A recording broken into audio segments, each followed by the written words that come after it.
ucapkan kepada Bapak Ibu semua yang sudah hadir pada kesempatan hari ini. Kali ini pada kesempatan hari ini saya akan menyampaikan diseminasi budaya positif untuk melengkapi tugas saya di calon guru penggerak angkatan 9 Kabupaten Kudus dari Lembaga CK Pertiwi Mas.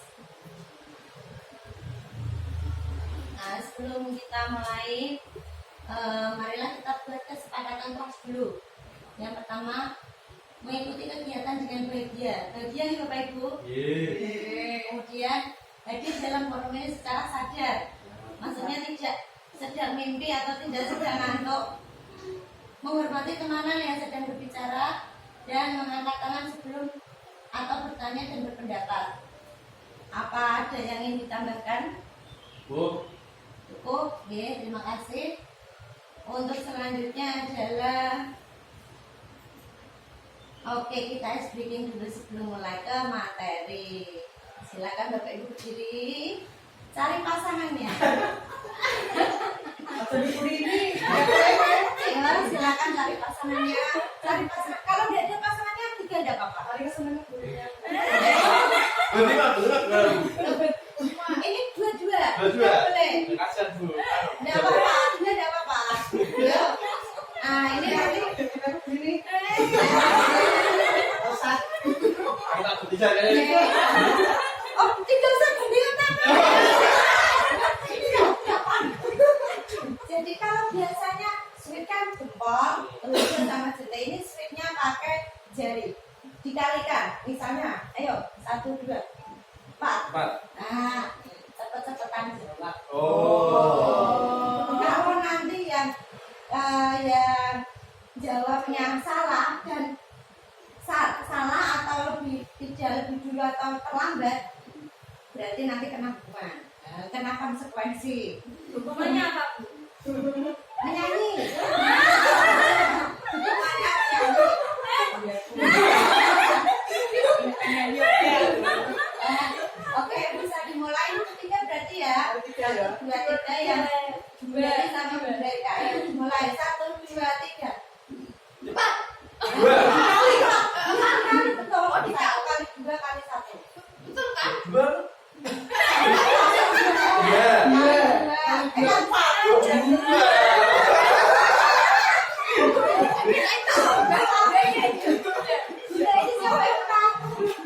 Oh belum. Ayo 1, 2, 3. Ayo dikalikan terus bareng jawab. Bareng. 1, 2, 3.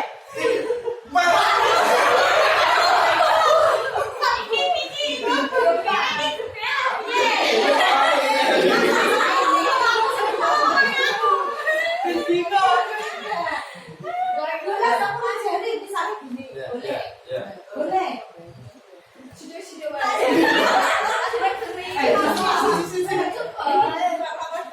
Ini yang menang berarti Bunda Rini. Bunda Rini silakan dulu. Mas, ini Papa dulu.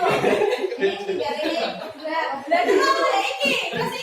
Nanti ini yang kalah.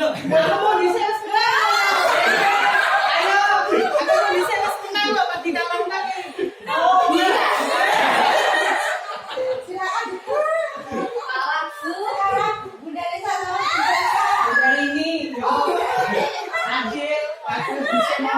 Saya lagi 1, 2, 3. Ayo Bunda Rini.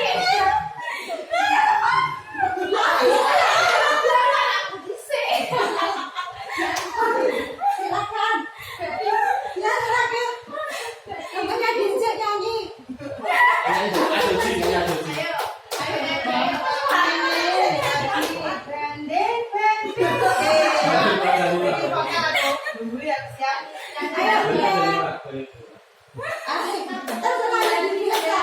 Biasanya juga nyanyi gitu kok. 1, 2, 3. Tarik nafas dulu. Dia sama-sama. Nanti pesertanya ikut menyanyi juga. Menyanyi apa sih? Ya, silakan Bu.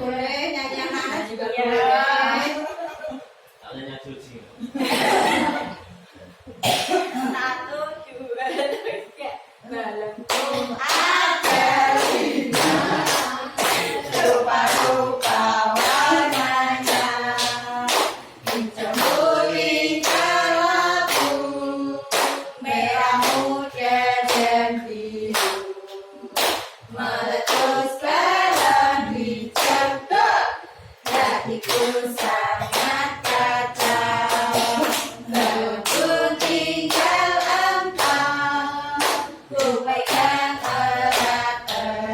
Sore, silakan duduk.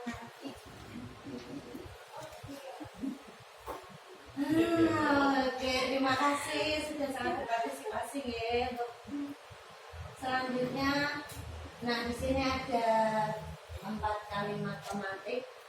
Jawabannya adalah setuju atau tidak.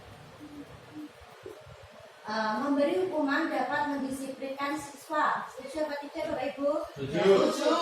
Tidak setuju. Oke.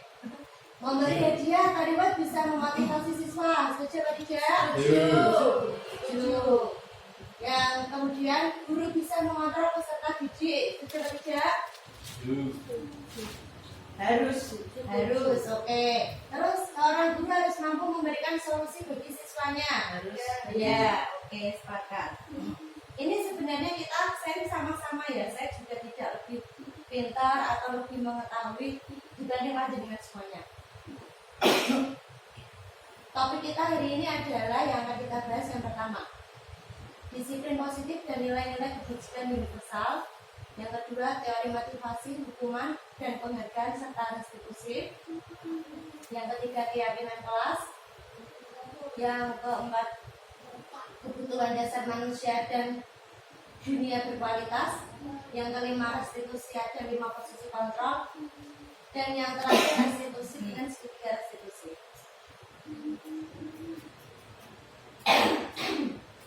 Nah, si gambar siapa ya? Saya nggak kenal kan ya. Ini adalah Dr. William Blatzer yang menemukan tentang teori kontrol, disiplin positif dan nilai-nilai kebijakan universal, perubahan paradigma belajar. Nah, ini kita sebagai guru itu diminta bisa merubah paradigma tentang belajar. Yang pertama adalah ilusi guru mengontrol murid. Yang kedua, ilusi bahwa semua penguatan positif efektif dan bermanfaat. Yang berikutnya, ilusi bahwa kritik dan membuat orang merasa bersalah dapat menguatkan karakter. Yang keempat, ilusi bahwa orang dewasa memiliki hak untuk memaksa. Sebenarnya teori kontrol ini itu untuk diri kita, bagaimana kita nanti bisa menyikapi siswa-siswa kita atau anak-anak didik kita. Yang kedua tentang disiplin positif dan nilai-nilai kebajikan universal. Makna kata disiplin sendiri adalah seseorang yang memiliki disiplin diri, berarti mereka bisa bertanggung jawab terhadap apa yang dilakukannya karena mereka mendasarkan tindakan mereka pada nilai-nilai kebajikan universal. Dalam hal ini Gajah Dewantara mengatakan pertanggungjawaban atau verantwoordigheid itulah yang selalu menjadi sisihannya hak atau kewajiban dari seseorang yang pegang kekuasaan atau kepemimpinan pada umumnya. Adapun artinya tidak lain ialah orang tadi harus bertanggung jawab dirinya serta tertibnya laku diri dari segala hak dan kewajibannya. Nah, ini berdasarkan pemikiran Gajah Dewantara dari bukunya yang berjudul Pemikiran Konsepsi Keteladanan Sikap Merdeka, cetakan kelima tahun 2013, halaman 469. Nah, ini adalah 3 motivasi perilaku manusia, teori motivasi, hukuman, dan penghargaan serta restitusi. Untuk menghindari, jadi seseorang itu biasanya melakukan sebuah kesalahan itu biasanya atau berperilaku itu karena 3, untuk menghindari ketidaknyamanan atau hukuman. Yang kedua, untuk mendapatkan hadiah atau imbalan serta penghargaan dari orang lain. Yang ketiga, untuk menjadi orang yang mereka inginkan dan menghargai diri sendiri dengan nilai-nilai yang mereka percaya. Misalnya, mohon maaf Bunda ini kenapa selalu datang jam 7? 1, apakah karena ingin dipuji ibu kepala sekolah? Yang kedua, apakah ingin mendapat penghargaan? Yang ketiga, atau karena ingin menjadi atau hanya ingin menghargai diri sendiri dengan menjadi orang yang lebih baik. Berarti memang dari sendiri ya Bu, tidak ada motivasi dari ada dipuji oleh kepala sekolah ataupun mendapat penghargaan. Oke, itu salah satu contohnya kita melakukan sesuatu hal, pasti ada 3 alasannya. Kalau menurut tadi Pak Windy Belajar. Nah, sekarang ada telah kebutuhan dasar manusia. Kebutuhan dasar manusia itu ada 5. Yang pertama, kebutuhan untuk bertahan hidup survival, termasuk saya sendiri mengikuti CGP itu tujuannya adalah survival. Kenapa seperti itu? Karena begini, saya ikut CGP dengan tujuan nanti kan dapat sertifikatnya bisa mendaftar PPG. Ya kalau dapat PPG nanti tunjangannya tambah. Nah, berarti tujuannya untuk survival. Kemudian kebebasan. Setiap orang itu pasti ingin memiliki rasa kebebasan. Dan yang kedua ketiga kasih sayang dan rasa diterima. Yang keempat penguasaan, dan yang kelima adalah kesenangan. Ini sudah jadi kebutuhan dasar seorang manusia. Kalau kita kehilangan salah satunya, pasti kita akan mencarinya. Misalnya anak didik kita yang biasanya menangis ketika jam pelajaran, kalau ditelusuri pasti nanti dia akan bercerita di rumah pasti sedang ada masalah, entah itu karena dia kurang diperhatikan atau kurang kasih sayang dari orang tua ataupun dari sangnya kurang. Nah, itu tadi saya dipahami ya. Nah, iya, dimarahin itu kan karena ada sesuatu kan, bukan karena tidak ada alasan. Nah, di sini ada 5 posisi kontrol yang sebaiknya kita ketahui dan dapat dikendalikan oleh kita sendiri. Kita sebagai seorang pendidik. Yang pertama, itu ada 5 posisi kontrol: pendukung, pembuat orang merasa bersalah, teman, pemantau, dan manajer. Dari tabel ini itu ada tabel motivasi, identitas gagal, ada kontrol dari luar dan kontrol diri. Untuk yang identitas gagalnya itu berarti ketika kita berada pada posisi penghukum dan membuat merasa bersalah. Kalau bisa dihindarilah sebagai guru itu kok suka menghukum. Kalau bisa ampun gitu. Ya saya juga masih belajar seperti itu. Kemudian identitas berhasil atau sukses itu nantinya berada pada jadi teman atau pemantau. Tapi kalau kita berada di posisi teman dan pemantau, itu nanti akan membuat anak ketergantungan dengan kita. Yang sebaiknya itu adalah jadi seorang manajer, yang mana itu nanti guru juga pada posisi untuk menyelesaikan masalah bersama dengan anak-anak, dan juga anak itu bisa menghargai dirinya sendiri. Oke, kita coba baca di salah satu tabelnya. Pak Farid tolong dibacakan yang guru berbuat terus yang ke arah kanan. Guru berbuat. Jadi penghukum, jadi seorang penghukum itu berarti Mendidik, menunjuk, menunjuk, menyakiti, menyindir. Nah itu kalau jadi penghukum itu seperti itu. Jadi sebisa mungkin dihindari. Kemudian kalau yang membuat merasa bersalah, Berceramah dan mengatakan seharusnya ibu kecewa. nah kalau jadi teman, Membuatkan alasan-alasan untuk muridnya. jadi pemantau, Untuk jadi pemantau, menghitung dan mengukur. jadi Untuk manajer, mengajukan pertanyaan-pertanyaan. Oke, terima kasih Pak. Dari kelima posisi kontrol restitusi ini, apakah ada yang ingin ditanyakan atau ingin didiskusikan? Monggo. Buat teman-teman, Teman-teman, jangan tanya atau ingin didiskusikan. Kaitannya dengan dunia berkualitas. Nah, ini motivasinya. Kalau yang di penghukum itu murid-murid meletakkan guru di luar dunia berkualitas.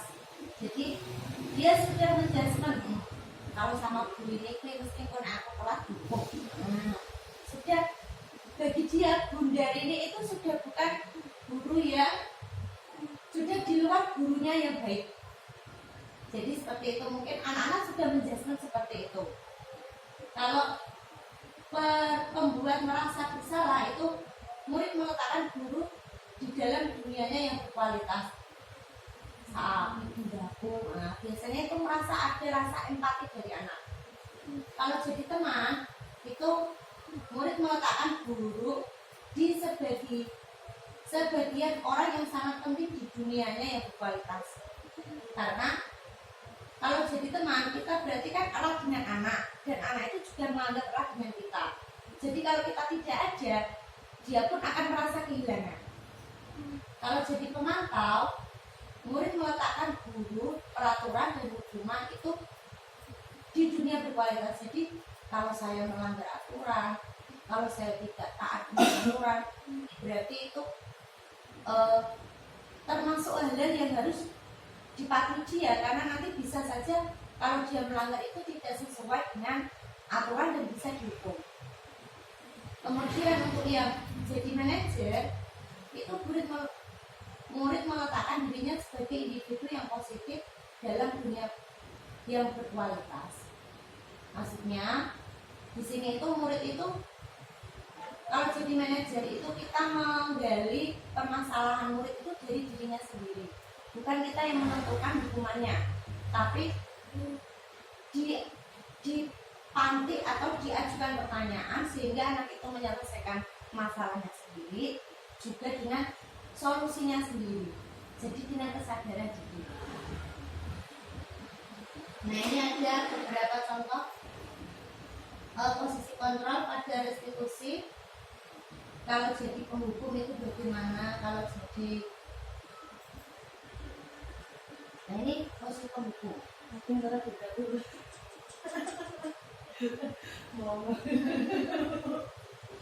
Terdengar tidak ya? Kurang. Naren. Naren, namanya Naren. Selalu terlambat. Kamu deh pasti terlambat. Saya Apa? Coba. Alasan kamu apa lagi? Kapan sih kamu tidak terlambat? Malas sekali ya kamu jadi anak. Dasar malas. Gak kapok sih kamu. Sudah berapa kali terlambat? Sana. Kamu keliling lapangan basket 2 kali. Kenapa saya harus beli lapangan basket, Bu? Kenapa? Kamu melawan ibu. Berani-beraninya jawab. Sudah terlambat, masih berani jawab pula. Sekarang, keliling lapangan basket 5 kali sekalian. Biar kapok. Cepat. Pergi sana ke lapangan basket. Nah ini kalau jadi seorang guru penghukum itu kurang lebihnya seperti itu tadi. Nah ini yang dampaknya pada murid yang dikhawatirkan. Guru dengan nada suara tinggi, bahasa tubuh yang dengan mata melotot, jari menunjuk-nunjuk dan mengadik. Kemudian dampak pada muridnya memungkinkan murid itu marah dan mendendam atau bersifat agresif. Bisa jadi sesudah kembali duduk, murid tersebut akan mencoret-coret bukunya atau meja tulisnya. Lebih buruk lagi, sepulang sekolah, murid melihat motor atau mobil bapak ibu gurunya dan mengurus kendaraan tersebut dengan paku. Karena rasa tadi, dendam tadi.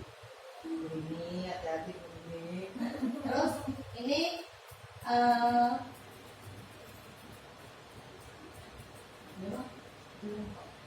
kamu kemana? Mana bersentak juga. Ya, ini kita sebagai posisi pembuat merasa bersalah.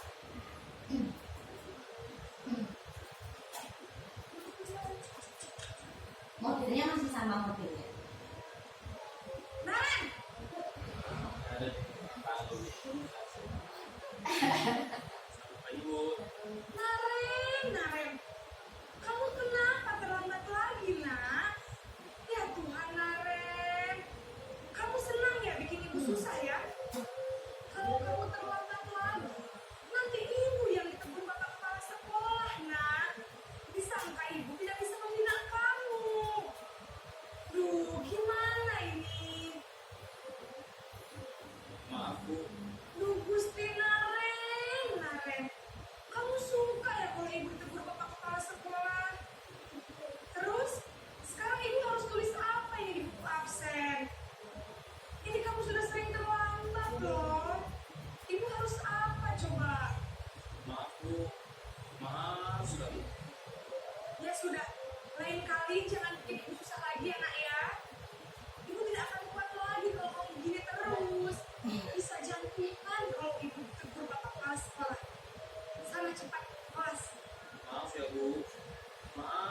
sekali. Nah, ini yang posisi pembuat merasa bersalah. Jadi dengan perkataan seperti itu murid akan merasa, ya Allah, guru aku bapak ibu guru ditegur dan sebagainya tadi. Dampaknya pada murid akan merasa bersalah telah mengecewakan ibu atau bapak ibunya. Murid akan menjadi orang yang gagal dan tidak sanggup menggantikan orang lain. Kadangkala sikap seperti ini lebih berbahaya dari sikap penghukum karena emosi akan tertanam rapat di dalam dan murid menahan perasaannya. Ini yang ketiga, posisi seorang guru sebagai teman.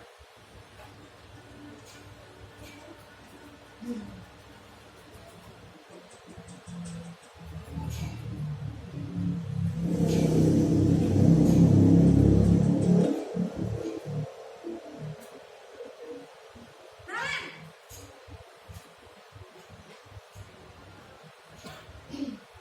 Apa Ibu? wah, sudah jam berapa ini, Nak? Terlambat lagi ya, sayang. Iya Bu, habis ibu saya lupa membangunkan saya Bu. Kamu malah menyalahkan ibu kamu. Kamu bukannya anak yang larinya paling kencang. Kok terlambat sih? Iya Bu, saya memang terlambat dulu tadi. Jadi biarpun saya lari kencang, tetap gak kejar Bu. Ya sudah sana. Nanti lain kali larinya lebih kencang lagi ya. Biar gak terlambat lagi. Bikin senang ibu. Demi ibu. Bisa kan? Bisa lah Bu. Ya sudah sana masuk kelas. Ibu beresin urusan absen kamu. Kamu ini ada saja.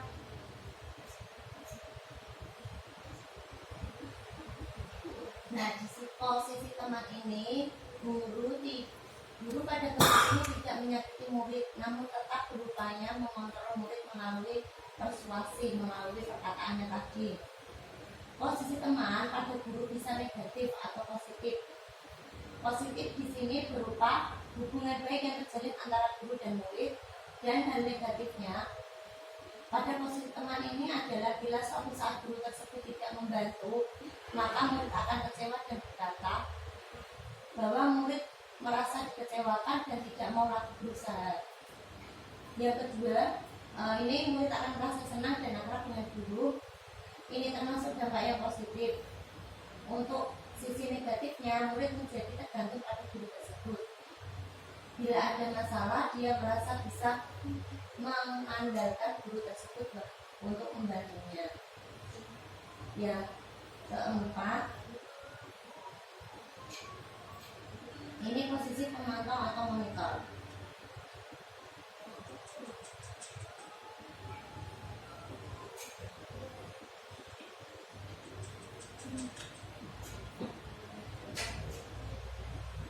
Naren!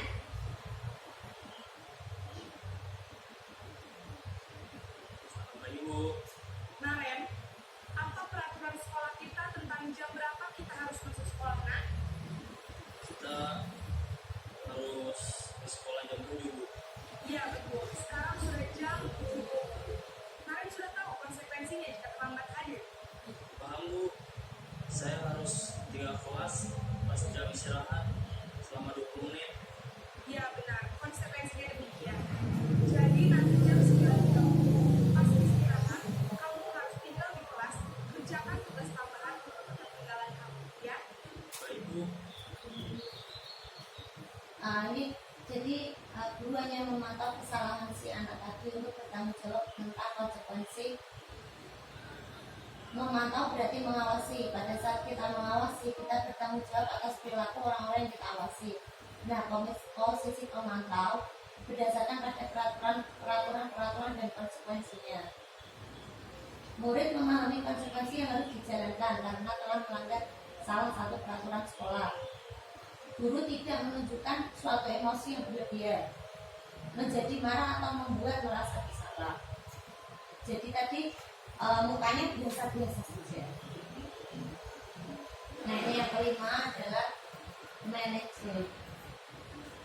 Posisi sebagai manajer.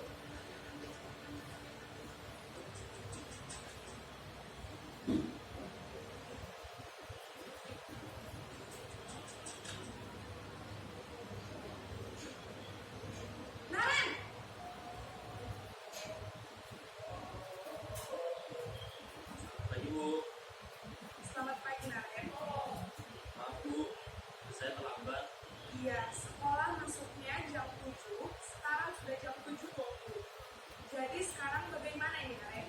Maaf Bu, saya lupa setel alarm saya semalam. Baiklah, menurut kamu, keyakinan sekolah yang mana yang perlu kamu tingkatkan? Menghargai diri sendiri dan orang lain mungkin tidak Bu. Setuju. Jadi, apakah Naren meyakini prinsip saling menghormati tersebut? Iya Bu, saya meyakininya. Apakah Naren bersedia memperbaiki masalah keterlambatan ini? Bersedia Bu. Bagaimana kamu akan memperbaiki masalah keterlambatan ini?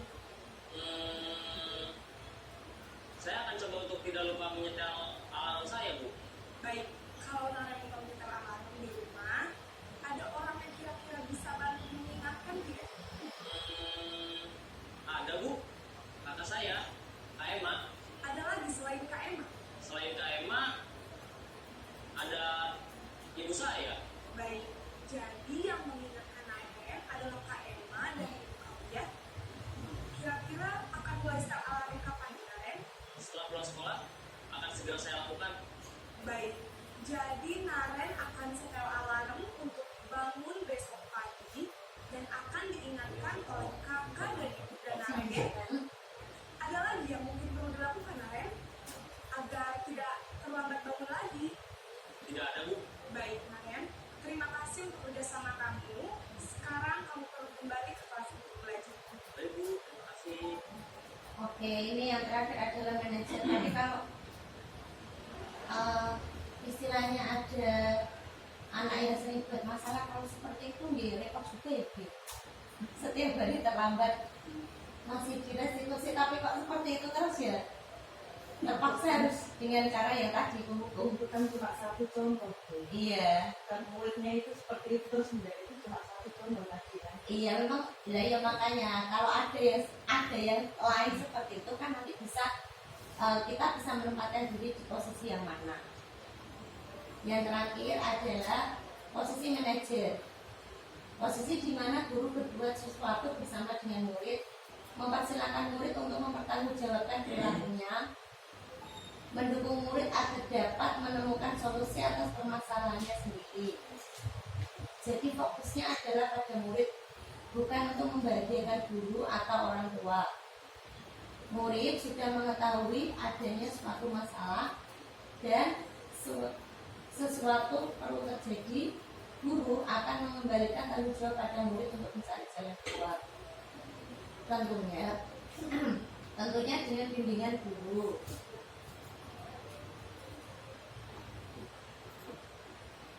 Nah, yang selanjutnya adalah keyakinan kelas.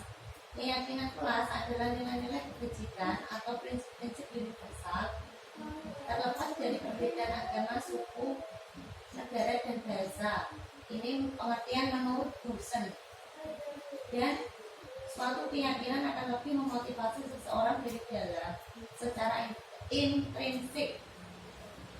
Seseorang akan lebih bersemangat menjalankan keyakinannya daripada hanya sekedar mengikuti peraturan. Nah, ini tadi seperti yang dikatakan oleh Bunda ini, kalau saya selalu jalan jam 7 itu bukan karena alasan ingin dipuji atau ingin mendapat penghargaan, tapi memang semangat dari dirinya sendiri untuk menjalankan keyakinan itu tadi.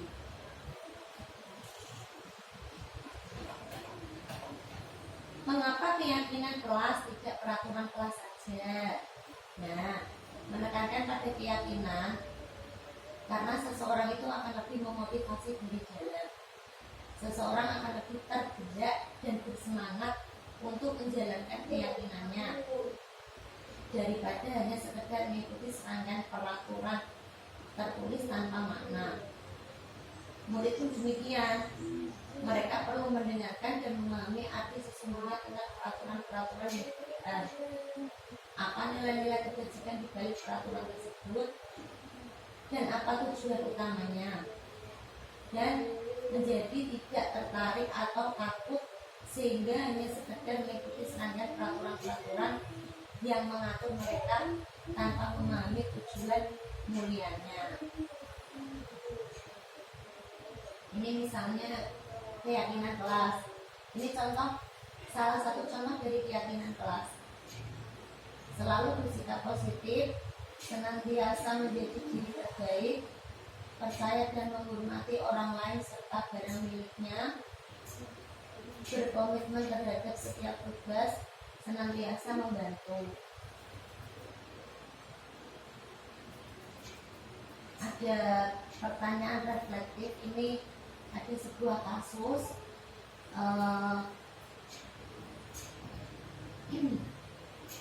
Monggo mari kita selesaikan bersama-sama. Ivan kurang menguasai pelajaran matematika, sehingga saat pelajaran tersebut berlangsung, dia lebih banyak terdiam diri atau menggambar di buku pelajarannya. Pada saat guru matematikanya Pak Seno menanyakan pertanyaan, Irfan menjadi gugup dan tidak sengaja menjatuhkan tasnya dari kursi. Serta pada saat berupaya menjawab. Seluruh kelas pun tertawa melihat perilaku Irfan yang berbicara tegak dan terkejut. Pak Seno pada saat itu membiarkan teman-teman Irfan menertawakan.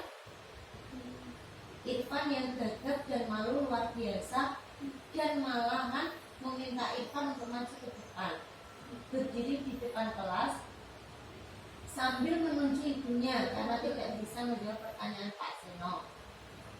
Kelas makin gaduh dan anak-anak pun tertawa melihat Irfan di depan kelas karena memegang ujung ibunya lagi. Ini pertanyaannya adalah, apakah Anda setuju dengan tindakan Pak Seno terhadap Irfan? Tidak setuju. Tidak setuju. Kenapa Pak? Karena berarti Irfan tambah gugup dan malu. Ya, itu bisa menyakiti secara mental atau psikisnya. Kemudian menurut Anda, tindakan Pak Seno terhadap Irfan adalah sebuah hukuman atau konsekuensi? Ayo, apa? Hukuman atau konsekuensi? Bukan ngomongnya apa itu bumi kunjung itu lalu kelas. Hukuman ya. Kenapa? Karena tiba-tiba langsung disuruh berdiri di depan kelas. Tidak tahu alasannya kenapa. Alasannya tadi tidak bisa menjawab, tapi kan tidak bisa menjawab pertanyaan. Tapi kan tiba-tiba disuruh maju dan berdiri, padahal tidak ada kesepakatan sebelumnya. Nah ini kita belajar tentang hukuman, konsekuensi, dan restitusi. Hukuman itu bersifat tidak terencana atau tiba-tiba. Anak atau murid tidak tahu apa yang akan terjadi dan tidak dilibatkan. Hukuman itu bersifat satu arah dari pihak guru yang memberikan, dan murid hanya menerima suatu hukuman tanpa melalui suatu kesepakatan atau pengarahan dari pihak guru, baik sebelum atau sesudahnya. Hukuman yang diberikan berupa fisik maupun psikis. Murid atau anak disakiti oleh suatu perbuatan atau perkataan. Ini saya juga belajar mengontrol emosi dan mengucapkan kata-kata yang tidak menyakiti anak. Saya juga masih belajar sama-sama. Nah, kalau konsekuensi, apa itu konsekuensi? Kalau konsekuensi itu sudah terencana atau sudah disepakati, jadi sudah dibahas atau disetujui oleh murid dan guru. Umumnya bentuk-bentuk konsekuensi dibuat oleh pihak guru dan murid sudah mengetahui sebelumnya. Mengetahui sebelumnya konsekuensi yang akan diterima bila ada pelanggaran. Pada konsekuensi, murid tetap dibuat tidak nyaman untuk jangka waktu pendek. Konsekuensi biasanya diberikan berdasarkan suatu data yang umumnya dapat diukur. Misalnya, setelah 3 kali tugasnya tidak diselesaikan pada batas waktu yang diberikan, atau murid melakukan kegiatan di luar pembelajaran, misalnya ngobrol, maka murid tersebut akan kehilangan waktu bermain dan harus menyelesaikan tugas karena ketertinggalannya. Peraturan dan konsekuensi yang mengikuti ini sudah diketahui sebelumnya oleh murid. Sikap guru di sini senantiasa memonitor murid, jadi sudah disepakati sebelumnya.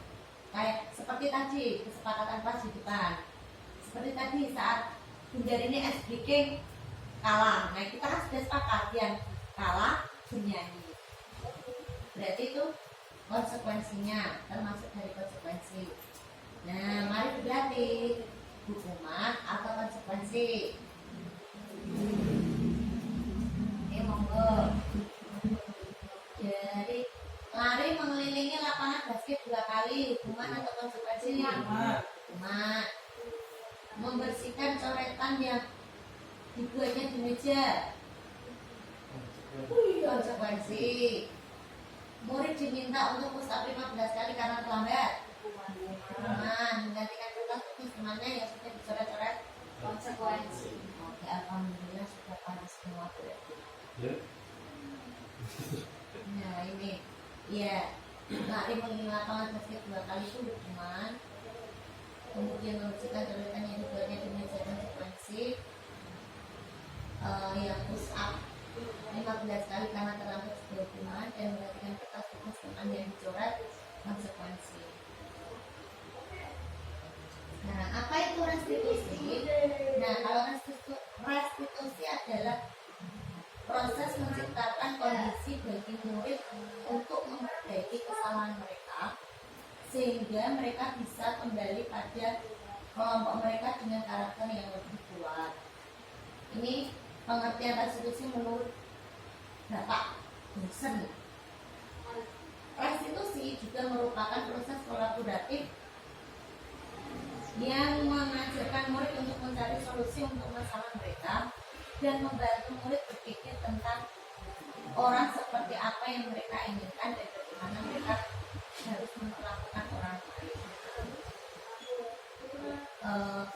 Harapannya dengan adanya restitusi, anak-anak kita itu jadi lebih bertanggung jawab terhadap dirinya, jadi sadar diri. Oh, aku salah, berarti tidak boleh diulangi atau tidak boleh merugikan orang lain. Nah, di sini ada yang namanya segitiga restitusi. Segitiga restitusi ini adalah suatu proses dialog yang dijalankan oleh guru atau orang tua akan menghasilkan murid yang mandiri dan bertanggung jawab. Di sini ada 3 langkah. Yang pertama, menstabilkan identitas. Yang kedua, validasi tindakan yang salah. Dan yang terakhir, menanyakan keyakinan. Menstabilkan identitas di sini contohnya seperti kata-kata, setiap orang itu pasti pernah melakukan kesalahan. Kamu bukan satu-satunya orang yang melakukan kesalahan. Terus untuk memvalidasi tindakannya, kamu tentu punya alasan mengapa melakukan hal tersebut. Adakah cara yang lebih efektif untuk mendapatkan apa yang kamu butuhkan? Ini ada video sedikit. Nah, ini contoh ya, hanya sekedar contoh itu penyelesaian masalah dengan segitiga restitusi. Tidak ketemu ya.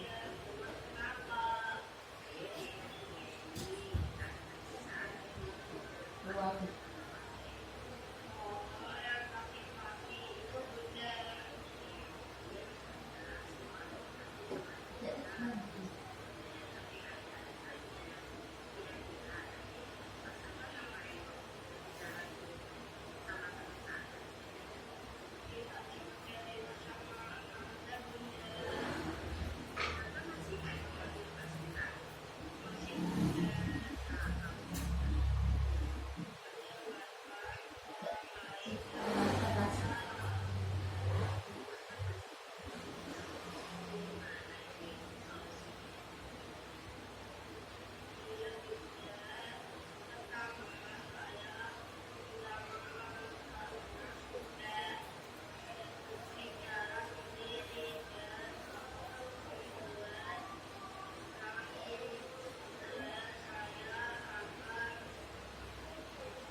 kegiatan tadi diharapkan anak itu menjadi istilahnya tahu tanggung jawab saya, keyakinan kelas mana yang harus saya perbaiki agar tidak terulang lagi dan menjadi lebih baik. Ini adalah langkah-langkahnya.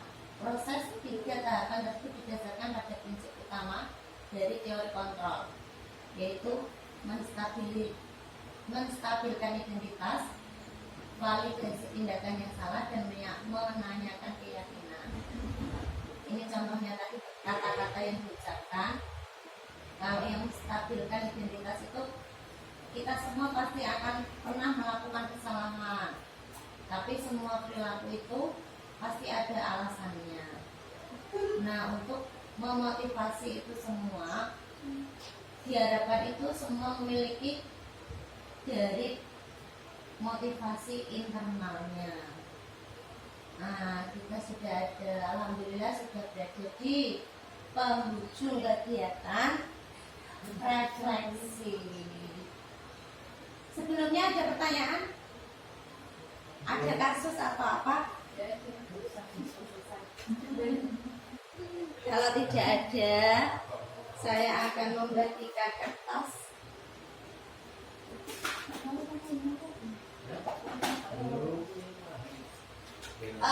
Di papan tulis sudah tertera yang sudah dipahami. Itu salah. Yang sudah dipahami, yang belum dipahami, dan yang perlu ditingkatkan.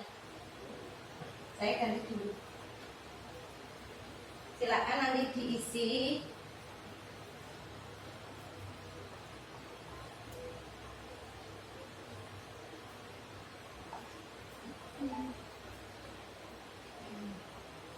Ya, berarti nanti satu orang dapat 3 kertas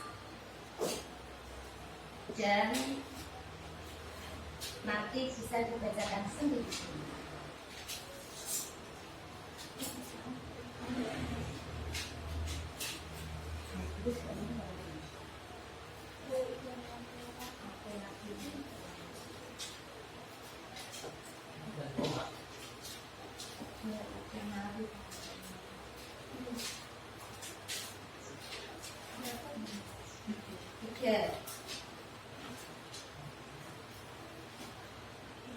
Pulpennya kurang.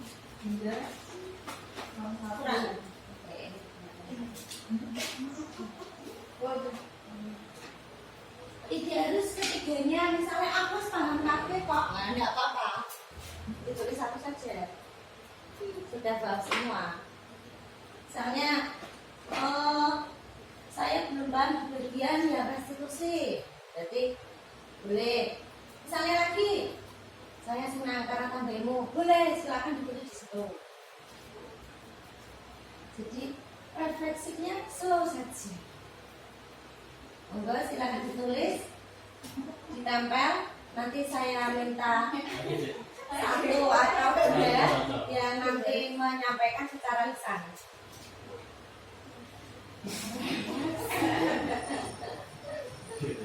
Ayo. Ya,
bener ini.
Yang sudah dipahami. Satu, yang sudah saya pahami kesepakatan kelas. Yang sudah dipahami sebagai guru yang baik dan benar tidak boleh konsekuensi dan hukuman. Konsekuensi dalam sebuah kesepakatan itu cukup baik dan memaksimalkan sebuah ajaran dalam hal apapun. Yang belum dipahami, alhamdulillah dalam menyampaikan materi sudah baik. Terima kasih. Kalau anak tidak dukung, anak tidak memiliki rasa jeda karena anak Pemikirannya anak pikirannya berbeda-beda. Iya. Terus yang perlu ditingkatkan itu sudah baik. Terima kasih ilmunya semoga bermanfaat. Yang perlu ditingkatkan lagi sering-sering ajar bersama baik. Ya, terima kasih tepuk tangan. Terima kasih atas partisipasinya teman-teman semuanya, Bapak Ibu semuanya. Di sini yang saya tertarik ini, yang perlu dipahami. Kalau anak tidak dukung, anak tidak memiliki rasa jeda karena anak pemikirannya beda-beda. Iya, memang iya. Tapi sebisa mungkin itu menghindari hukuman karena nanti itu tadi takutnya psikisnya yang kena. Ya meskipun saya juga kadang menghukum, tidak menghukum, kita coba beralih ke dengan kesepakatan. Nah jadi sebelumnya sudah dibicarakan, sudah diberi arahan. Jadi misal sepakat ya kita main HP-nya cuma 30 menit. Kalau lebih dari 30 menit konsekuensinya adik maunya apa. Jadi biarkan anak sendiri yang menentukan. Kalau anak sendiri yang menentukan dia akan sadar. Aku mau sendiri kok. Nah seperti itu. Diusahakan seperti itu. Saya juga belajar. Oke, terima kasih. Yang berikutnya, nah kita menutup dalam menerapkan program disiplin positif ini. Hendaknya guru memiliki standar kepribadian profesional dan sosial yang baik, di mana guru mampu merefleksikan dirinya dalam posisi kontrol saat ini. Bagaimana perjalanan dirinya sebagai among atau manajer yang menuntut murid-muridnya menjadi insan yang mandiri, merdeka dan bertanggung jawab sesuai dengan standar pendidikan nasional. Oke, terima kasih. Atau ada yang masih ingin disampaikan? Oke, Sudah baik. Oke, terima kasih atas waktu dan kesempatannya. Mohon maaf apabila dalam penyampaiannya kurang maksimal, masih ada hal yang istilahnya tidak sesuai. Saya hanya manusia biasa, saya mohon maaf dan mohon maaf yang sebesar-besarnya. Assalamualaikum warahmatullahi wabarakatuh. Waalaikumsalam warahmatullahi wabarakatuh.